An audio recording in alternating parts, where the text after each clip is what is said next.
दुनिया के सबसे ज्यादा आबादी वाले देश के रूप में भारत ने चीन को पीछे छोड़ दिया है। यूएन के अनुसार भारत 142.86 करोड़ जनसंख्या के साथ दुनिया का सबसे अधिक आबादी वाला देश बन गया है। चीन दूसरे नंबर पर खिसक गया है और अमेरिका तीसरे नंबर पर है। वैसे तो दोनों ही देशों में जनसंख्या के मामले में बहुत थोड़ा सा ही अंतर है।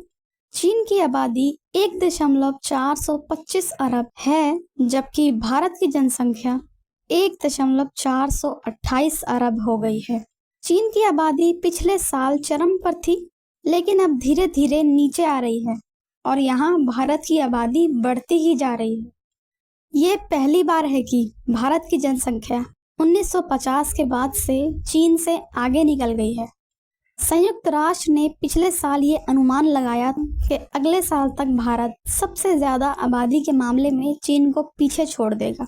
और अप्रैल 2023 में the state of world population report 2023 जारी हुई और इस रिपोर्ट का नाम है 8 billion lives, infinite possibilities, the case for rights and choice.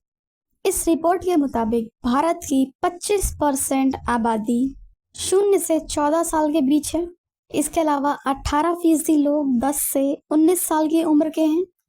10 से 24 साल तक के लोगों की संख्या 26% है। वहीं 15 से 64 साल तक के लोगों की संख्या 68% है और 65 से ऊपर के 7% लोग हैं।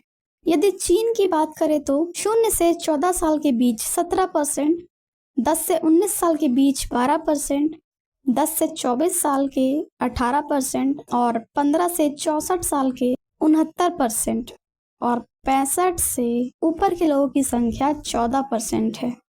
अमेरिकी सरकार की एक रिपोर्ट के मुताबिक 18वीं सदी में भारत की आबादी 12 करोड़ के आसपास रही होगी। 1820 में भारत की जनसंख्या 13.40 करोड़ के आसपास थी। 19वीं सदी तक भारत की आबादी ने 23 करोड़ का आंकड़ा पार कर लिया। 2001 में भारत की आबादी 100 करोड़ के पार चली गई। अभी भारत की आबादी 140 करोड़ के आसपास है और 2050 तक भारत की आबादी 166 करोड़ के आसपास होगी। चलिए अब देखते हैं 3 देशों से जुड़े हुए कुछ अहम आंकड़े। भारत, जिसकी जनसंख्या 142 करोड़ 86 लाख है, जिसका एरिया 32,87,590 स्क्वायर किलोमीटर है। चाइना, जिसकी पॉपुलेशन 142 करोड़ 57 लाख है और एरिया 97,06,961 स्क्वायर किलोमीटर है। वहीं यूएसए की पॉपुलेशन 34 करोड़ है और एरिया 93,72,610 स्क्वायर किलोमीटर है। अब यहाँ हम समझते हैं भारत और चीन का अंतर। आखिर ये रिपोर्ट कहती क्या है? भारत के पास पूरी दुनिया की जमीन का 2% हिस्सा है, वहीं चीन के पास 6.3% हिस्सा है। जबकि दुनिया की कुल आबादी के 18% लोग भारत में रहते हैं और लगभग 18% लोग चीन में रहते हैं। भारत में महिलाओं की औसत उम्र 74 वर्ष और पुरुषों की 71 वर्ष है। चीन में पुरुष औसतन 76 वर्ष और महिलाएं 82 वर्ष तक जीती हैं। भारत में 15 से 64 वर्ष के 68% लोग रहते हैं, यानी भारत युवाओं का देश है। भारत में 15 से 24 साल के 25 करोड़ 40 लाख युवा हैं और दुनिया में सबसे ज्यादा युवा शक्ति भारत के पास है। वहीं चीन में 65 वर्ष से ज्यादा के 14% लोग हैं, लेकिन भारत में 65 वर्ष से ज्यादा लोगों का प्रतिशत 7% है। इसलिए ये कहा जा सकता है कि चाइना धीरे धीरे बूढ़ों का देश बन रहा है। ब्लूमबर्ग की एक रिपोर्ट के मुताबिक चीन अब बहुत ज्यादा गहरी जनसंख्या संकट से जूझ रहा है। चीन में पिछले साल 2022 के लास्ट तक 1.41 बिलियन लोग थे, जो 2021 की तुलना में 8.5 लाख कम है। ये 1961 के बाद पहली गिरावट है।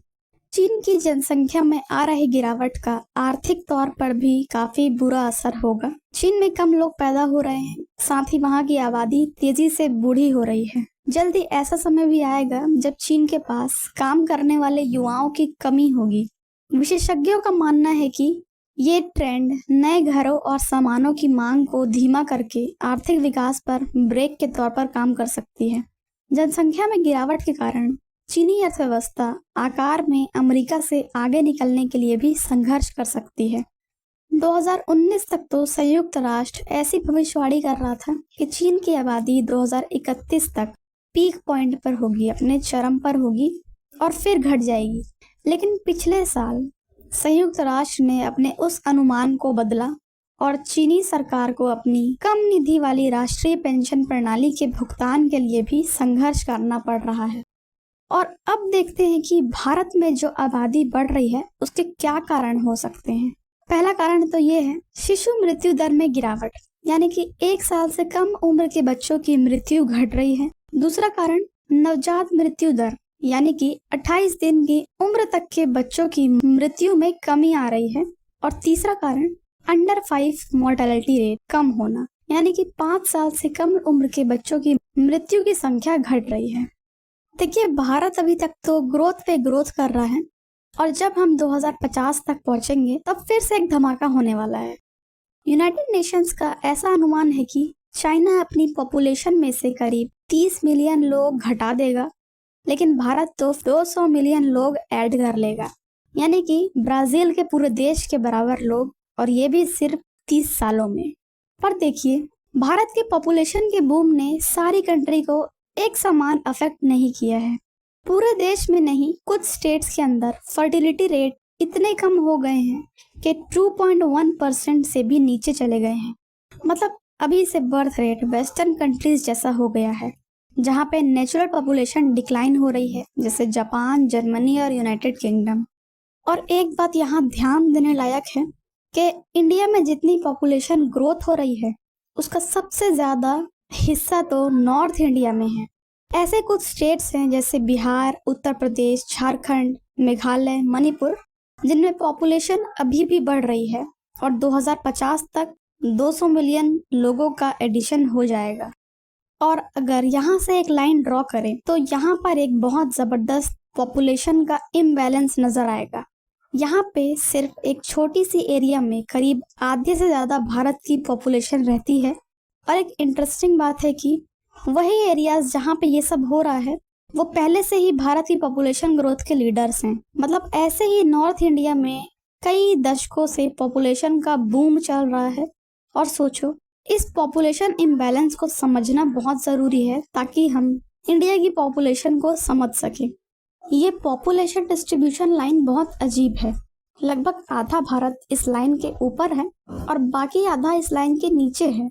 मतलब ये लाइन इस देश के बीचों बीच एक बड़ी बाउंड्री बना चुकी है। और अमेरिका और वेस्टर्न कंट्रीज में रहने वाले लोगों को तो ये देखने में शायद बहुत अजीब सा लग सकता है, क्योंकि उनको भारत की ज्योग्राफी और पॉपुलेशन डिस्ट्रीब्यूशन के बारे में कम पता होता है। और सबसे बड़े मेगा सिटीज, जिनमें से अधिकतर के नाम वेस्टर्न देशों में रहने वाले लोगों ने सुने होंगे, सब नीचे इस लाइन के अंदर ही हैं, मतलब साउथ इंडिया में। सभी बड़ी सिटीज तो साउथ इंडिया में ही हैं। अगर देखें तो टॉप 5 लार्जेस्ट सिटीज में 4 तो इस लाइन के नीचे हैं और टॉप 10 में 7 इस लाइन के नीचे हैं। सबसे बड़ा और सबसे ज्यादा भीड़ भाड़ वाला शहर मुंबई भी इस लाइन के नीचे ही आता है। मुंबई एक कोस्टल सिटी है और एक आइलैंड पर बना हुआ है जिसे सालसेत आइलैंड कहते हैं। इतने सारे लोग आखिर एक आइलैंड पे कैसे रह सकते हैं? मुंबई सालसेत आइलैंड पर है और सिर्फ 619 स्क्वायर किलोमीटर का है, मतलब कि सिंगापुर से भी छोटा। लेकिन इस छोटे से आइलैंड पे 20 मिलियन लोग रहते हैं। और देखो, ये कजाकिस्तान की पूरी पॉपुलेशन से भी ज़्यादा है। कजाकिस्तान तो दुनिया का 9वां सबसे बड़ा देश है। मतलब मुंबई में इतनी भीड़ है जैसे न्यूयॉर्क सिटी में मैनहट्टन, ब्रुकलिन, क्वींस, इन सब को अगर साथ में मिला भी दिया जाए तब भी कम पड़ जाएगा। और मुंबई में एक जगह है धारावी। ये मुंबई के अंदर एक स्लम है जो सिर्फ 2 किलोमीटर बड़ा है, लेकिन इस छोटे से एरिया में करीब 1 मिलियन लोग रहते हैं। दुनिया के किसी भी जगह में इतनी डेंसिटी नहीं मिलती। लेकिन ये मुंबई भी इस पॉपुलेशन लाइन के नीचे है जहाँ पे माइनॉरिटी ऑफ इंडियंस रहते हैं। ये बात तो समझ में आती है कि जब हम पॉपुलेशन की नज़र से भारत को देखते हैं तो लाइन के नीचे काफी स्कैटर्ड अर्बन एरियाज हैं, जैसे मुंबई, बेंगलोर, हैदराबाद। यहाँ पॉपुलेशन उतनी नहीं है, लेकिन लाइन के ऊपर इंटीरियर में काफी बड़े बड़े ग्रुप हैं, ज्यादा लोग रहते हैं। पर एक सवाल है, ये पैटर्न ऐसा क्यों है, यहाँ कम वहाँ ज्यादा? इसका जवाब पाने के लिए हमें इंडियन सबकॉन्टिनेंट की ज्योग्राफी और वेदर पैटर्न्स को समझना होगा। इससे ये सब कुछ क्लियर हो जाएगा। इंडियन सबकॉन्टिनेंट के नॉर्थ में हिमालयाज और हिंदू कुश जैसे बड़े बड़े माउंटेन्स का होना, ये बहुत इंपॉर्टेंट फैक्टर है, क्योंकि ये माउंटेन्स एक आर्क की तरह हैं जो पूरे सबकॉन्टिनेंट को कवर करते हैं। और इन्हीं माउंटेन्स की वजह से वेदर पैटर्न्स भी अफेक्ट होते हैं। नॉर्थ में स्नोफॉल होता है जो वाटर सप्लाई को स्ट्रॉन्ग रखता है, लेकिन साउथ में कोस्ट के आसपास वाली जगह में बहुत बारिश होती है। ये माउंटेन्स सबसे लंबे हैं, लेकिन एक इंटरेस्टिंग बात यह है कि ये सबसे नए भी हैं। इनका जन्म कुछ मिलियन साल पहले ही हुआ, जब इंडियन टेक्टोनिक प्लेट पहली बार यूरेशियन प्लेट से टकराई। एक जियोलॉजिकल प्रोसेस जो आज भी जारी है। आज भी इंडियन प्लेट यूरेशियन प्लेट के साथ 67 मिलियन मीटर के स्पीड से नॉर्थ की तरफ बढ़ रही है, जिसकी वजह से हिमालय के माउंटेन और भी ऊंचे होते जा रहे हैं। सबसे ऊंचा माउंटेन माउंट एवरेस्ट भी लगातार बढ़ते ही जा रहा है। वो लगभग हर साल 4 मिलीमीटर की स्पीड से बढ़ रहा है, और इस प्रोसेस की वजह से हिमालय में 100 से भी ज्यादा माउंटेन पीक्स हैं जो सी लेवल से 7,200 मीटर की ऊंचाई पर हैं, और ये सब मिलकर एक सबसे बड़ा बैरियर बनाते हैं, दीवार की तरह काम करते हैं, वॉल की तरह काम करते हैं। हिमालय जितने पावरफुल माउंटेन्स हैं, ये भारत के लिए एक नेचुरल वॉल की तरह काम करते हैं, देश को प्रोटेक्ट करते हैं। अगली इंटरेस्टिंग बात ये भी है कि हिमालय कोल्ड और ड्राई पोलर विंड्स को ब्लॉक भी करते हैं, जो नॉर्थ से साइबेरिया के थ्रू सेंट्रल एशिया में आ रही होती हैं। ये माउंटेन्स की वजह से नॉर्थ इंडिया में सेंट्रल एशिया से आने वाली कोल्ड और ड्राई विंड्स तो आने से रुक जाते हैं, इसलिए यहाँ पर टेम्परेचर भी काफी वार्म और ह्यूमिड रहता है। इम्पॉर्टेंट बात यह भी है कि हिमालयाज नॉर्थ इंडिया के लिए काफी सिग्निफिकेंट रोल प्ले करते हैं। ये एरिया के मॉनसून विंड्स और प्रेसिपिटेशन लेवल्स को भी अफेक्ट करते हैं। गर्मियों के मौसम में जब मॉइस्ट एयर इंडियन ओशियन से इवेपोरेट होकर सब कॉन्टिनेंट की तरफ आती है, तो ये माउंटेन्स के ऊपर आकर ठंडी हो जाती हैं, कूल हो जाती हैं, लेकिन ये उतनी ऊंचाई पर नहीं जा पाती कि तिब्बत के ऊपर से गुजर सके। इसलिए तिब्बत ड्राई और सूखा हुआ रहता है, और फिर वो ठंडी और मॉइस्ट एयर माउंटेन के स्लोप से नीचे वापस आती हैं और नॉर्थन प्लेन्स में आती हैं और बांग्लादेश को क्रॉस करती हैं। इसका मतलब है कि जून से सितंबर तक गर्मियों के मौसम में यहाँ पर बहुत बारिश होती है, और इस प्रोसेस को हम साउथ वेस्टर्न मॉनसून कहते हैं। लेकिन देखिए, नॉर्थन इंडिया के प्लेन्स को ज़्यादातर रेनफॉल से पानी नहीं मिलता, बल्कि वहाँ पर पानी की पूर्ति माउंटेन्स के ग्लेशियर से होती है, माउंटेन्स के रिवर से होती है। आपको तो पता ही होगा, ये mountains third largest fresh water के सोर्स हैं पूरी दुनिया में। सिर्फ अंटार्कटिका और आर्टिक सर्कल के बाद ये तीसरे थर्ड लार्जेस्ट सोर्स है फ्रेश वाटर के। हिमालयाज में लगभग 15,000 अलग अलग ग्लेशियर्स हैं, जो 12,000 क्यूबिक किलोमीटर्स फ्रेश वाटर उनमें स्टोर रहता है, जो लगभग नॉर्थ अमेरिका का जो झील सुपीरियर झील है उसके बराबर है। तो इससे ये समझ आता है कि ये जो माउंटेन्स हैं, ये हमारे लिए एक नेचुरल वाटर सोर्स हैं, जिसकी वजह से नॉर्थ इंडिया में रिवर्स फ्लो करती हैं और फ्रेश वाटर नॉर्थ इंडिया को मिलता रहता है। इन माउंटेन्स की ऊंचाई और उनके पानी के वॉल्यूम की वजह से दुनिया के सबसे 3 ताकतवर रिवर्स यहाँ पर अपनी सफ़र शुरू करते हैं और साउथ की तरफ बहते हुए जाते हैं, नॉर्थ इंडिया को क्रॉस करके। नॉर्थ इंडिया पाकिस्तान और बांग्लादेश को क्रॉस करके साउथ की तरफ जाते हैं। ये हैं इंदस, गंगा और ब्रह्मपुत्र, और जिन्हें हम नॉर्थन सब कॉन्टिनेंट में नाम देते हैं इंडो गैंगेटिक प्लेन का। ये एक ऐसी जगह है जो फ्लैट है, फर्टाइल है, और इसका साइज फ्रांस की पूरी टेरिटरी से भी बड़ा है। यूनाइटेड स्टेट्स के ग्रेट मिसिसिपी बेसिन से भी ये बड़ा है। और सबसे अच्छी बात तो ये है कि इंदस, गंगा और ब्रह्मपुत्र रिवर्स, इन सभी की ट्रिब्यूटरीज प्लेन से गुजरती हैं और हिमालय के ग्लेशियर से नरिश होती हैं।